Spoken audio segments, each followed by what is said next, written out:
Hi there and welcome to a new week. Last week we thought about the need to be honest with our emotions.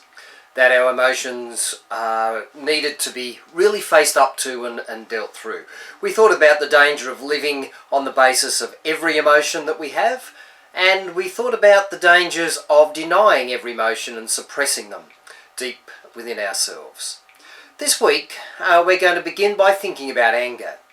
Anger is an emotion that we all experience from time to time, and when it's not handled properly, it can be both destructive and dangerous. A while back, a couple were telling me about their daughter who had been to visit another family, a friend of theirs, and the father of that friend had really tried to undermine her Christian upbringing. He said, if you don't want to go to church, you shouldn't go. Don't let your parents make you do what they want you to do. Well, I heard that story as the parents told me, and I really boiled inside. How dare this man tamper with the attitudes and values of another person's child? How would he respond if I spoke to his daughter that way about his particular value system?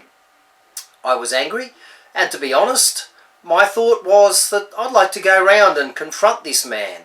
Maybe a poke or two in the ribs with a baseball bat, or a brick through the front window could express my point of view very succinctly. As Christians, what do we make of that kind of reaction that I had? Well, firstly, this was a case of injustice, and it's not wrong to have an angry reaction to injustice. Of course, we need to be careful to be sure that we can distinguish between injustice and simply not getting what we want. Every child says it's not fair, and mostly it's a statement that is unrelated to justice. In the case of my anger, being angry was an appropriate response, I think, to that situation. But what about the baseball bat and the brick? Well, we can have some influence over our thoughts. In Philippians 4:8 it says, brothers, whatever is true, whatever is noble, whatever is right, whatever is pure, whatever is lovely, whatever is admirable, if anything is excellent or praiseworthy, think about such things. If we practice that verse, then we minimize those sorts of unhealthy thoughts. But we live in a culture that seeks to influence us in all sorts of un-Christ-like attitudes. And so we can't eliminate this sort of thinking completely.